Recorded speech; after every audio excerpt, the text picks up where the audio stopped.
আসসালামু আলাইকুম ইউটিউবের বন্ধুরা, সবাই কেমন আছেন? আশা করি সবাই ভালো আছেন। আমার ভিডিওটা সবাই লাইক, কমেন্ট এবং সাবস্ক্রাইব করে পাশেই থাকবেন এবং পাশের বেল আইকনটি বাজিয়ে দিবেন। এখানে যে আমি রান্না করতেছি দুপুরের, এখানে পেঁয়াজ, মরিচ, হলুদ, ধনিয়া গুঁড়া, মরিচের গুঁড়া সবই দিয়ে দিচ্ছি। দেওয়ার পরে হাতে মাখিব। সবাই কে কোথায় থেকে দেখবেন, হিংসা না করে, অহংকার না করে লাইক, কমেন্ট করে পাশেই থাকবেন। পাশে থাকলে পাশে পাবেন। শেয়ার করবেন। সব সময়ই আমিও আপনাদের পাশে আছি।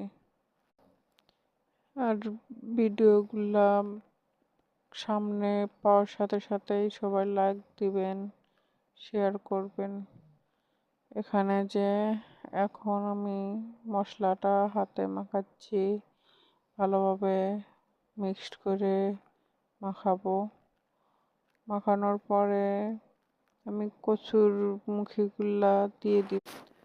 ছোট মাছ দিয়ে রান্না করব আজকে।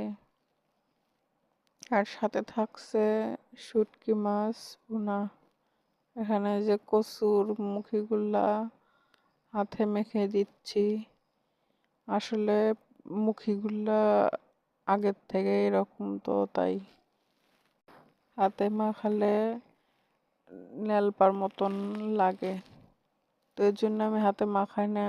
আজকে ছোট মাছ দেখে চটচটি করলাম হাতে মেখে। গাইস, মাছগুলা অনেক সুন্দর ছিল, সাথে 2টা শিং মাছও ছিল।